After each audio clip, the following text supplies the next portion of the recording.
사도행전 77번째 하나님은 가짜 제자, 가짜 신자를 어떻게 보실까라는 제목으로 말씀을 나누겠습니다. 자, 우리 지난주에 아굴라 브리스길라 부부가 아볼로라는 사역자를 만났습니다. 근데 얘기를 나눠보니까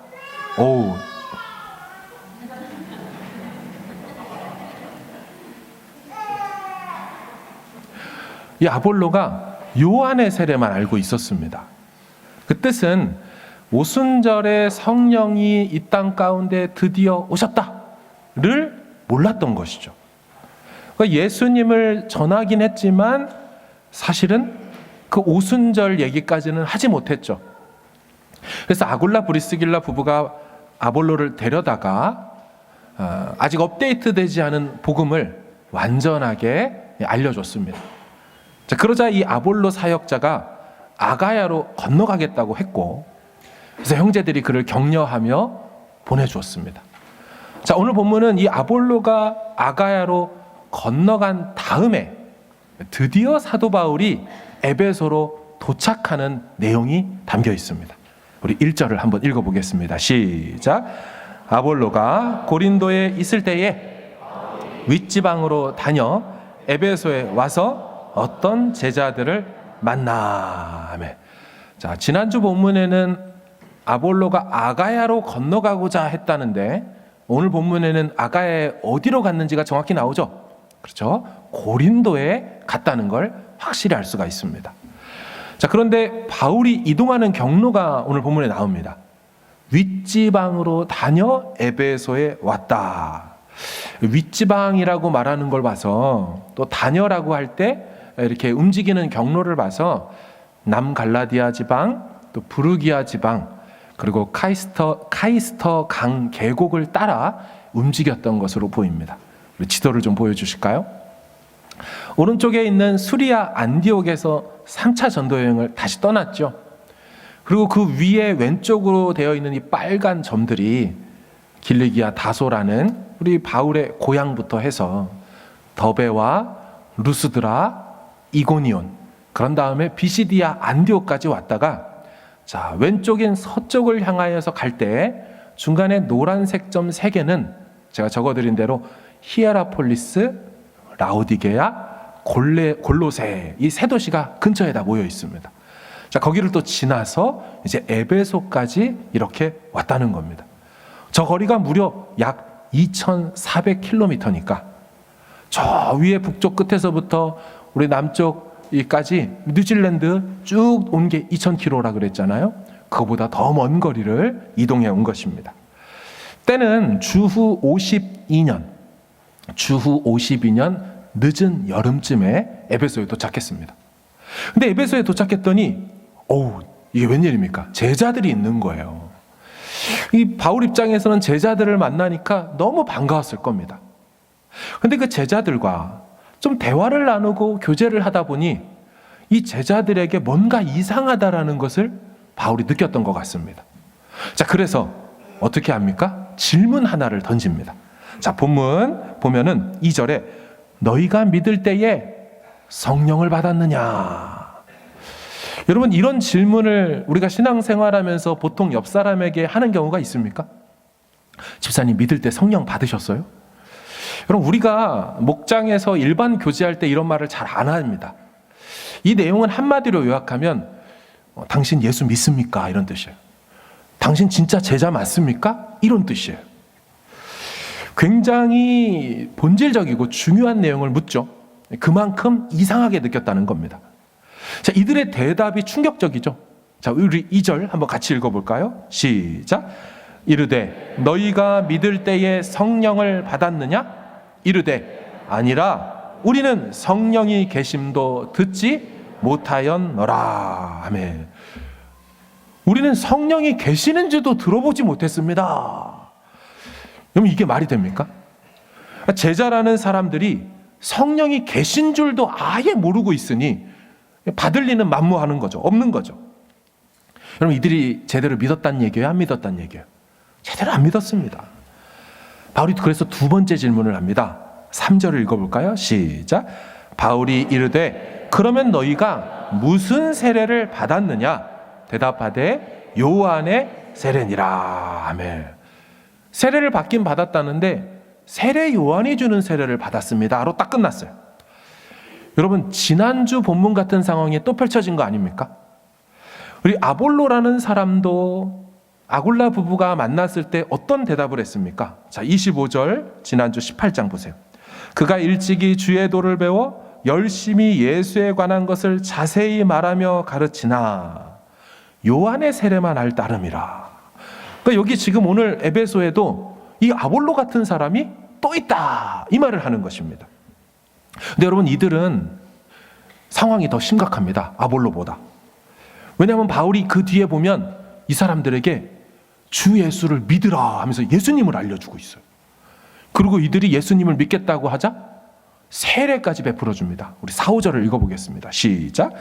바울이 이르되 요한이 회개의 세례를 베풀며 백성에게 말하되 내 뒤에 오시는 이를 믿으라 하였으니 이는 곧 예수라 하거늘 그들이 듣고 주 예수의 이름으로 세례를 받으니. 아멘.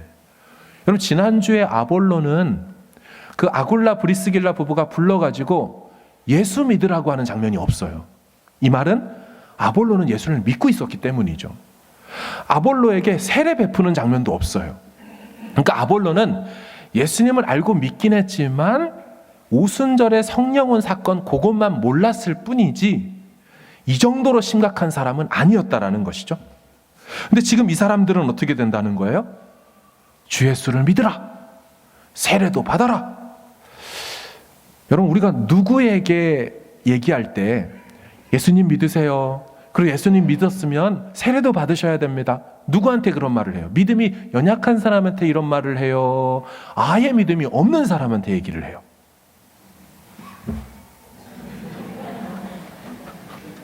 어떤 사람? 믿음이 아예 없는 사람. 그렇죠? 믿음이 약한 사람한테 예수 믿으세요, 응? 우리 이런 말 하지 않는단 말이죠. 그러니까 이들의 상황이 너무 안타까운 거 아닙니까? 제자라고는 하는데 예수님을 따르는 제자가 아니었던 거예요. 사람 세례 요한의 가르침을 따르는 자들이었을 뿐이라는 거예요. 그리고 여러분, 세례 요한을 따른다고 했어도 이들은 똑바로 세례 요한이 말하고 있는 가르침의 핵심을 파악하지도 못하고 요한의 제자라고 말하고 다녔던 사람들입니다. 여러분, 세례 요한이 그 당시에 활동했을 때 무슨 얘기를 했습니까? 우리 지난주에 마태복음 3장 15절 다시 한번 좀 읽어보겠습니다. 요한이 말합니다. 시작.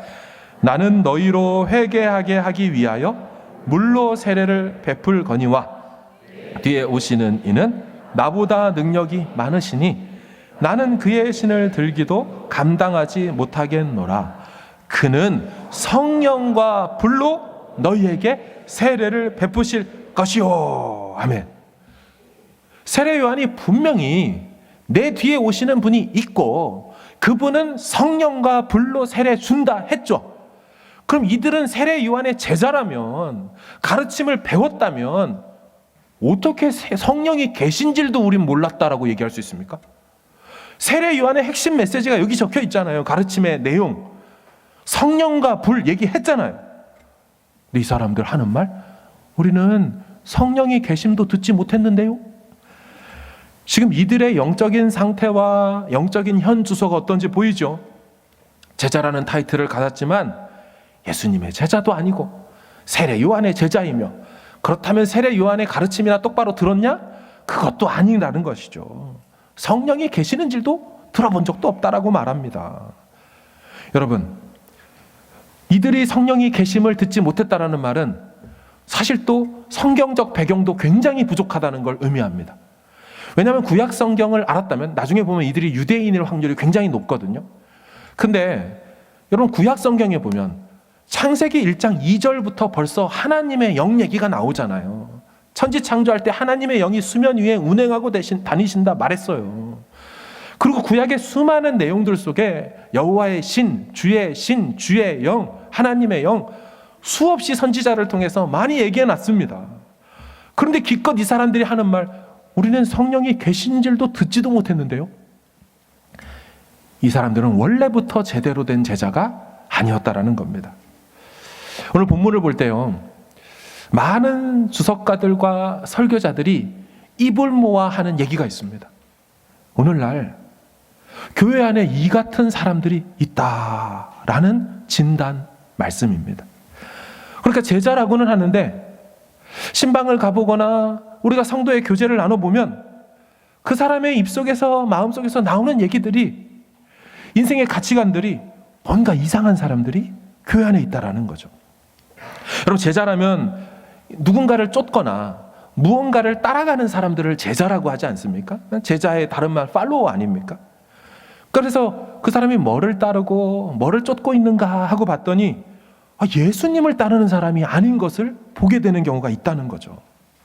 명예, 돈, 주식, 코인, 부동산, 세상 즐거움과 세상 자랑, 이런 거를 따라가는 사람들이 있더라는 거예요. 그래서 수은 맨날 하는 얘기가 예수님 얘기가 없어요. 분명히 목장과 만났을 때 예수님 이야기 하자고 모였는데 시간을 지나서 이 사람이 결국 결론으로 마지막에 하는 얘기는 세상 얘기로 끝나요. 낚시 얘기를 하든지 골프 얘기를 하든지, 그게 나쁘다는 게 아니라 분명히 모여서 예수님 얘기를 시작했는데 결론이 이상하게 늘 세상으로 끝나고 자기 얘기, 자기 자랑, 자기 만족 얘기로만 끝나버리는 것입니다. 교회도 다니고 여러분 직분도 타이틀도 얻어서 누구누구 집사님, 누구누구 권사님, 누구누구 장로님, 누구누구 목사님 이렇게 불리기는 하지만 정작 그분들과 얘기를 나눠보면 세상 가치와 세상 생각으로 가득한 사람들이 있더라는 거죠. 여러분, 정확히 또한 냉정하게 이런 사람들을 영적으로 진단해 보면요, 이 사람들은 성령이 그 안에 계시지 않는 사람들입니다. 안타까운 것이죠. 종교생활 하시는 분들입니다.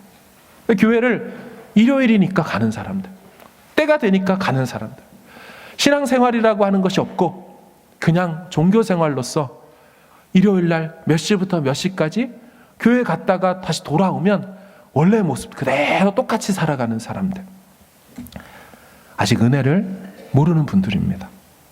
세상 즐거움보다 비교도 안 되는 하늘의 기쁨과 성령이 주시는 은혜와 감동의 역사를 아직 경험해보지 못한 분들이 있더라는 거예요. 얼마나 안타깝습니까? 여러분, 세상 즐거움, 세상 자랑보다 하나님이 주시는 그 평강이라는 게 있잖아요. 그 안정감이라는 게 있잖아요. 그 하나님 주시는 기쁨이라는 게 있잖아요.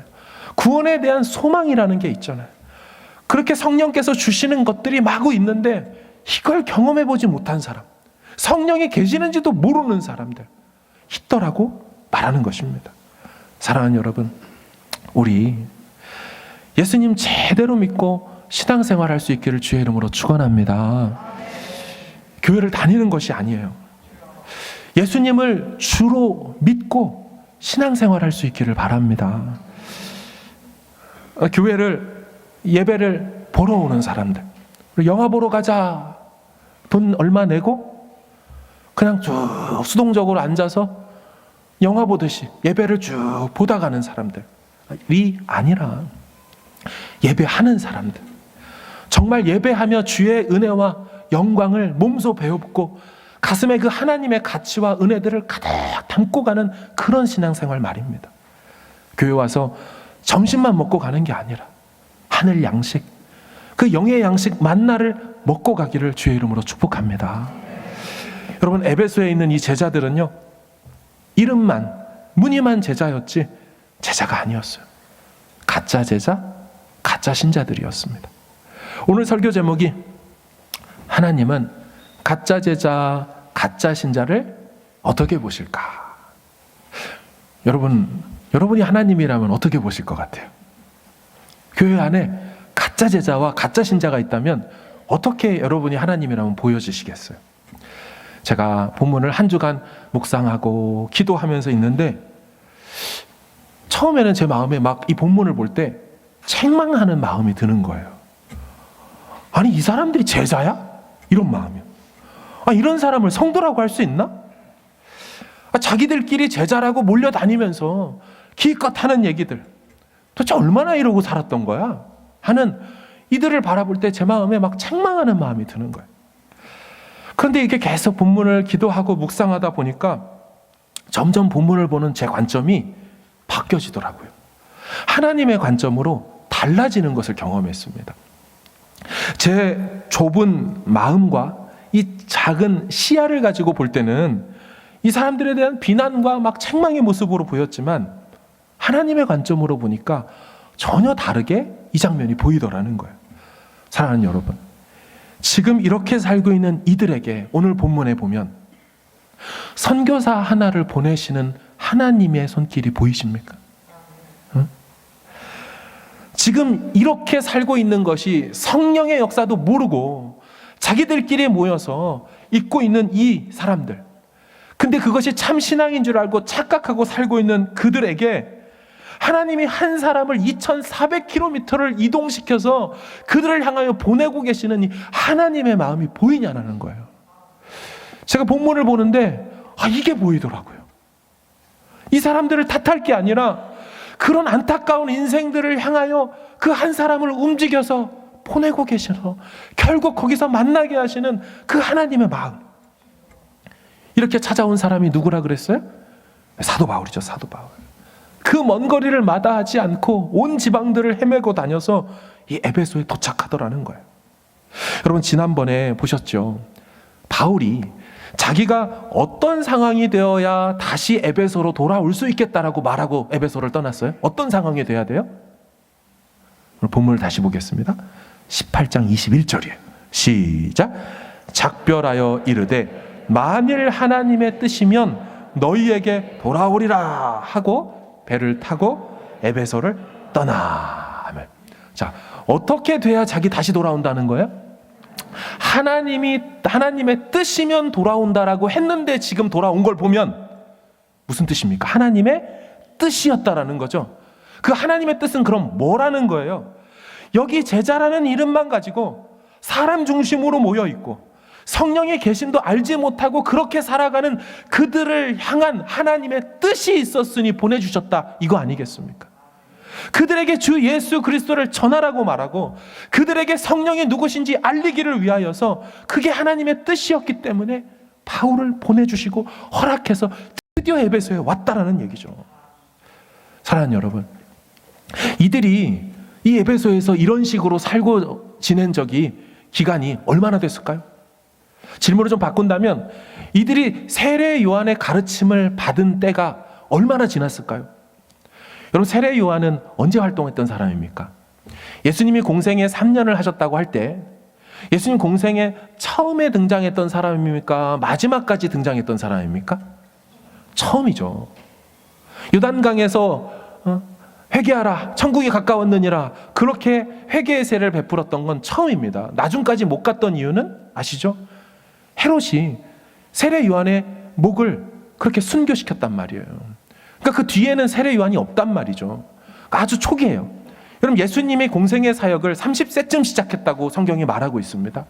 그리고 6월절이 3번 요한복음에 나오는 걸 봐서 이제 3년 정도 사역한 것으로 보여요. 그러니까 예수님이 처음 사역을 시작할 때 세례 요한이 활동했을 때 이들이 에베소에서 왔을 거라고요. 예루살렘까지. 6월절, 오순절, 장막절 이런 절기에 따라서 예루살렘에 순례해서 왔을 거라고요. 그러다가 예루살렘에서 절기를 지키고 돌아가는 길에 이 세례 요한 얘기를 들었을 거고 그 세례 요한의 가르침을 받아서 그리고 다시 에베소로 갔을 거라고요.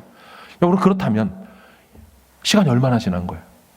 예수님 사역 초기니까 주 30년, 31년이라고 치고 아까 사도 바울이 여기에 온 때가 언제라 그랬어요? 3차 때가? 주후 52년 늦은 여름. 그럼 52년 빼기 30년, 31년이면 이러고 지낸 지 이들이 에베소에서 20년은 좋게 지난 거예요. 20년 동안 이게 신앙생활의 전부인 줄 착각하고 살아가는 그들에게 하나님이 선교사를 보냈다는 얘기잖아요. 하나님이 그 먼 거리를 바울의 걸음을 움직이셔서 에베소에 가는 걸 이제는 막지 않으시고, 여러분 충분히 짐작할 수 있는 거 아닙니까? 우리가 바울이라면 하나님 그때 들어가게 하지 못하셨던 그 아시아에 제가 3차 때는 좀 들어가고 싶은데 하나님의 뜻이면 제가 돌아올 수 있다고 그랬는데 아마 그렇게 쭉 부르기아와 남갈라디아 지역을 지나면서 분명히 묻지 않았을까요? 지금 가는 게 맞습니까? 성령께서 분명히 허락해 주셨을 거예요. 가라고. 그러니까 지체함 없이 여기까지 왔던 것이죠. 하나님의 마음이 느껴지는 대목입니다. 여러분, 그리고 오늘 장면에서 더 진한 하나님의 마음을 느낄 수 있는 대목이 한 가지 더 있습니다. 오늘 본문에는 이전에 우리가 그동안 잘 보지 못했던 남다른 특별한 현상 하나가 기록되어 있습니다. 5절과 6절을 같이 한번 읽어보겠습니다. 시작.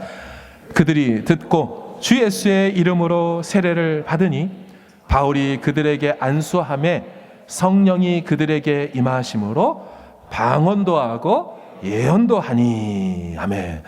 자, 어떤 일들이 있었냐면 크게 두 가지가 있었어요. 첫 번째는 주 예수의 이름으로 세례를 주는 장면이 있죠. 여러분, 이 세례 베푸는 건 사실 선교지에서 얼마든지 일어날 수 있는 일이에요. 감사하지만 당연히 있을 수 있는 일입니다. 하지만 두 번째, 그들에게 안수함에 어떻게 됩니까? 성령이 그들에게 임하심으로 그들이 방언도 말하고 예언도 말하기 시작합니다. 여러분, 지금까지 우리가 사도행전 77번째까지 보면서 그 베드로라든지 여러 사람들이 바울이라든지 예수를 전할 때, 그리고 선교지에 있는 그들이 예수를 믿게 될 때, 그때 그들 중에 방언을 말하는 사건이 언제 얼마나 일어났습니까? 과거에를 한번 대충 한번 생각해 보세요. 분명한 사건은 첫 번째, 사도행전 2장에 오순절 성령 강림할 때 그들이 성령도 임했지만 동반되는 역사로 방언을, 다이렉트, 이 다른 나라 말들을, 외국어를 막 말하는 일들이 함께 일어났었죠. 자, 사도행전 2장을 보겠습니다. 6에서 9절 시작. 이 소리가 나매 큰 무리가 모여 각각 자기의 방언으로 제자들이 말하는 것을 듣고 소동하여 다 놀라 신기하게 여겨 이르되, 보라, 이 말하는 사람들이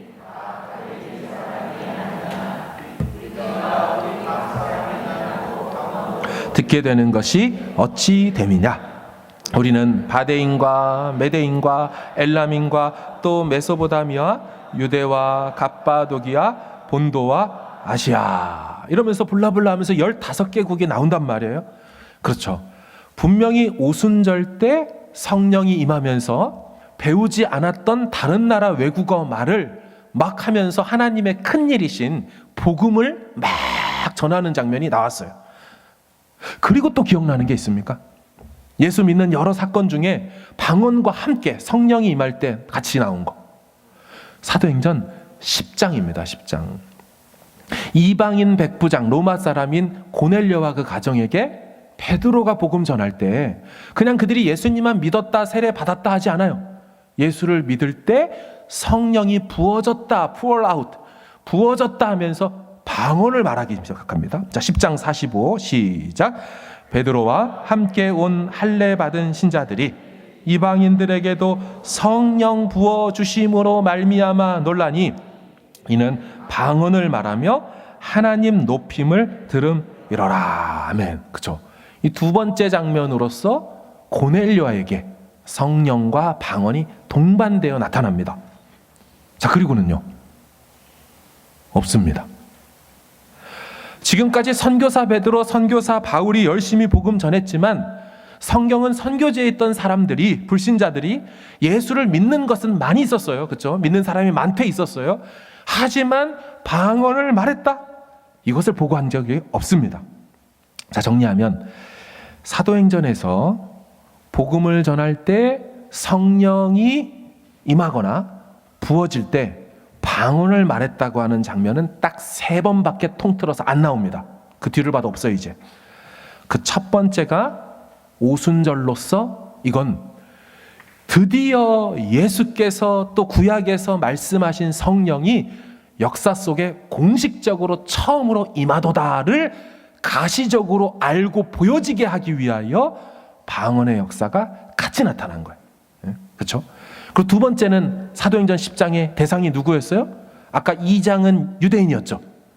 10장에서는 누굽니까? 이제는 이방인이에요. 하나님이 이제 혈통을, 관계를 넘어서서 유대인만이 아니라 이방인에게도 성령을 부어주신다를 확실히 알려주기 위하여 뭐가 같이 동반돼요? 현상이 방언도 같이 동반됐어요. 그리고 오늘 본문이 세 번째로서 끝입니다. 여러분, 그럼 이상하지 않습니까? 이들은 지금 에베소에 있는 사람들 유대인이라 그랬죠. 절기를 따라 세례 요한, 그 예루살렘 갔다 세례 요한을 만났으니까 유대인이에요. 혹 이들이 이방인으로서 경건한 헬라인이라 할지라도 여러분, 이방인에게는 이미 성령이 오셨기 때문에 굳이 또 그런 현상들을 막 일으킬 필요까지 없다고요. 그러면 왜 세 번째 해당되는 이들에게 특별히 성령이 임할 때 방언도 말하고 예언도 말하는 놀라운 현상이 같이 동반됐을까요? 여러분, 먼저 잠깐 끊고 이 19장 2절 한번 다시 보겠습니다. 읽겠습니다. 시작. 이르되 너희가 믿을 때에 성령을 받았느냐? 이르되 아니라 우리는 성령이 계심도 듣지 못하였노라. 아멘. 여러분, 이들은 지금 뭐라고 성령에 대해서 말했어요?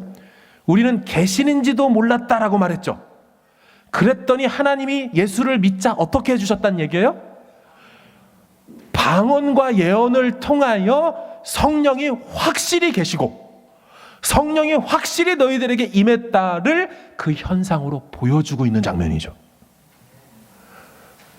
그래서 보여주신 거예요. 여러분, 일반적으로 보면 누군가 주 예수 복음을 전할 때 나 예수 믿겠습니다 하고 예수를 이분이 그냥 옛날 2000년 전에 유대 아저씨가 아니고 나의 주님이시구나, 나의 하나님이시구나를 그 예수를 제대로 알아보게 되는 역사는요, 그냥 안 일어납니다. 100% 예외 없이 100% 그 사람 안에 성령의 역사로만 그가 예수를 주로 고백할 수 있게 되는 것입니다. 여러분, 믿으십니까? 말씀 로마서 8장입니다. 시작. 만일 너희 속에 하나님의 영이 거하시면 너희가 육신에 있지 아니하고 영에 있나니 누구든지 그리스도의 영이 없으면 그리스도의 사람이 아니라. 아멘. 노란색 하이라이트를 거꾸로 말하면 무슨 뜻이에요? 누군가 그리스도의 사람이 되려면 반드시 그리스도의 영이 그 안에 들어가 계셔야 되는 거죠. stay in 해야 되는 거죠. 거주하셔야 되는 거예요. 그러니까 당연히 성령의 역사 속에서만 그리스도의 사람이 되는 것입니다. 로마서 12장 3절도 보세요. 그러므로 내가 너희에게 알리노니 하나님의 영으로 말하는 자는 누구든지 예수를 저주할 자라 하지 아니하고 또 성령으로 아니하고는 누구든지 예수를 주님이다라고 고백할 수 없습니다.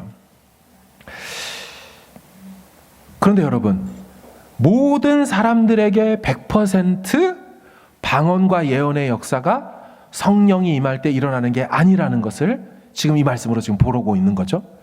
제가 보니까 누군가가 예수를 믿을 때 보면 대부분이 잠잠히 조용히 예수님이 나의 주님이라는 걸 깨닫게 됩니다.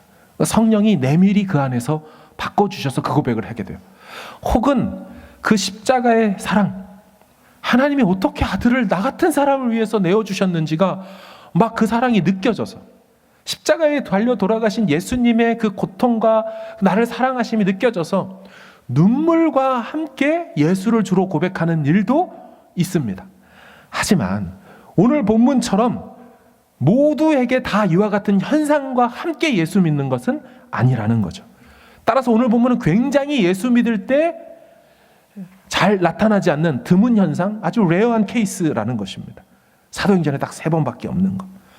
여러분, 그래서 저는 이 하나님 아버지의 마음이 느껴진다는 거예요. 거의 20년간 이렇게만 살고 있던 그들에게 선교사 바울을 그쪽으로 보내시고 성령이 계심도 듣지 못했다는 그 무지한 백성들, 세례 요한의 가르침이라고 그럼 제대로 듣고나 있었냐? 그렇지도 못한 자들, 그런 그들에게 하나님은 오셔서 책망하고 비난하지 않으시죠? 그랬구나, 니들이 한 번도 못 들어봤구나, 그랬구나. 그렇다면 내가 확실히 성령이 너희들과 함께하고 임한다는 걸 보여줄게 하며 예전에 없었던, 그렇게 말했던 그들에게 방언과 예언의 역사를 동반하여 주시는 거예요.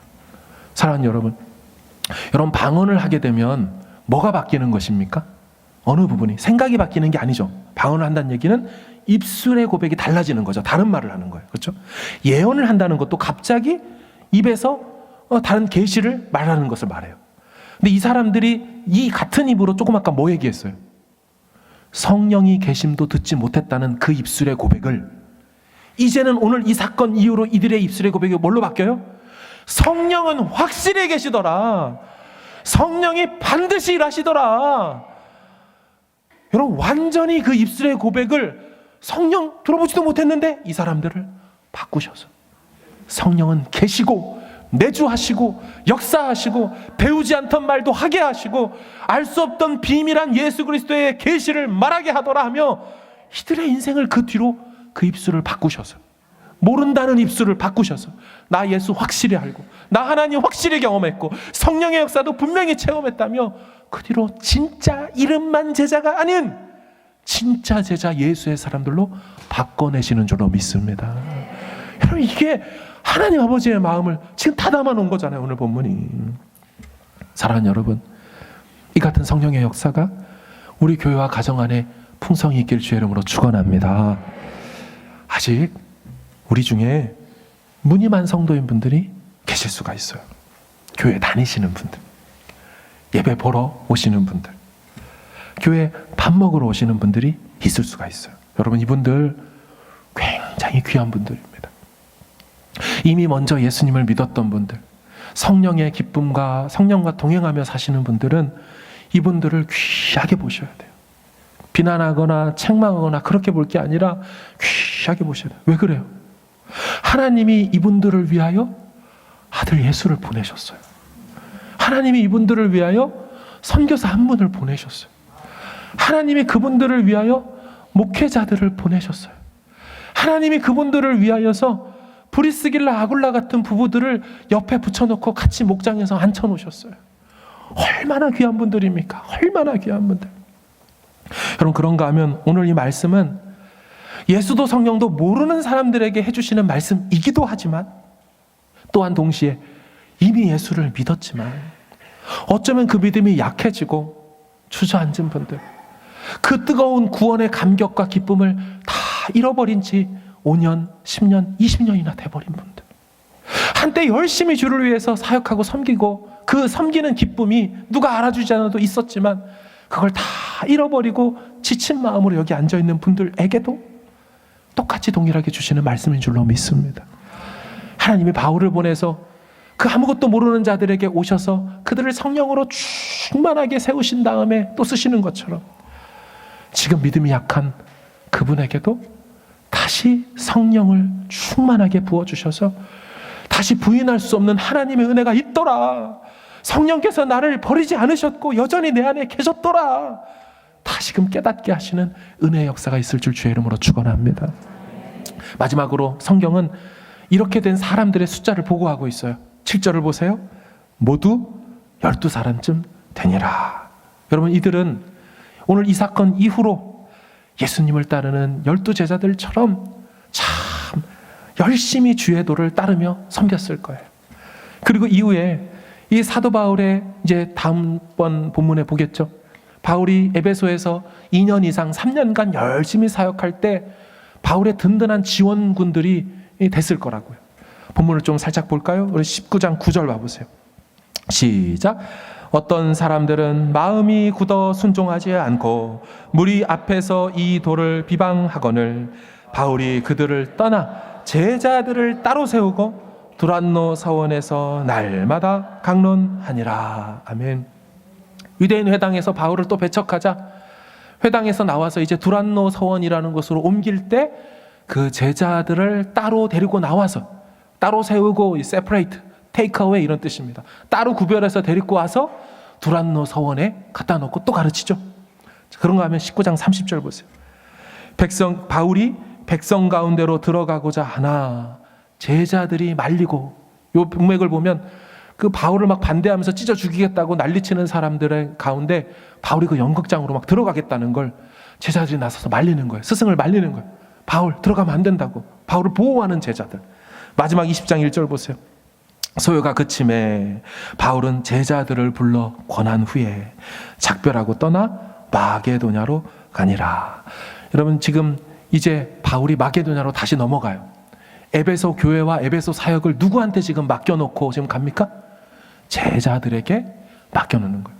이 제자들이라고 말하는 이 디사이플스, 이들의 이 카테고리 안에 지금 1절에서 7절까지 나왔던 그 12명의 제자들이 당연히 들어가 있겠죠. 그들을 처음 만났었으니까. 그들이 이제는 성령을 계심도 모르겠다라고 말했던 그들이 이제는 바울을 이어 교회를 맡아 교회를 섬기는 귀한 일꾼들로, 주의 사람들로 바뀌어지게 되었다를 얼마든지 추론해 볼 수 있습니다. 사랑하는 여러분, 하나님은 가짜 제자, 가짜 신자인 분들, 혹은 신앙의 한계에 부딪혀 제자리에 머물러 있는 사람들을 어떻게 보셨냐? 그냥 보고 계시지 않으셨어요. 책망하고 비난하는 모습으로 보고 계시지 않으셨어요.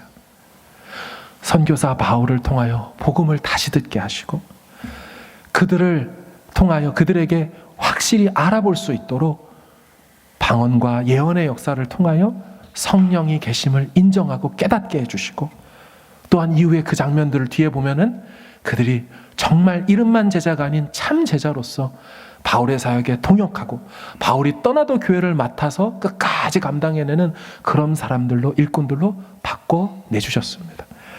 아들을 내어주기까지 우리를 사랑하시는 이가 어찌 그 아들과 함께 모든 것을 은사로 선물로 주지 아니하겠느냐 말씀하셨어요.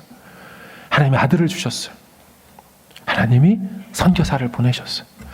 하나님이 성령을 보내셨어요. 사랑하는 모든 광명의 가족들 여러분들, 어떤 신앙의 여정 속에 지쳐있든지 주저앉아 있든지, 옛날에 굉장히 나 뜨거웠는데 입술만 열면 주님 주님 했는데 그게 지금 하나도 다 안 느껴져요 하시는 분이 혹시 우리 중에 계십니까?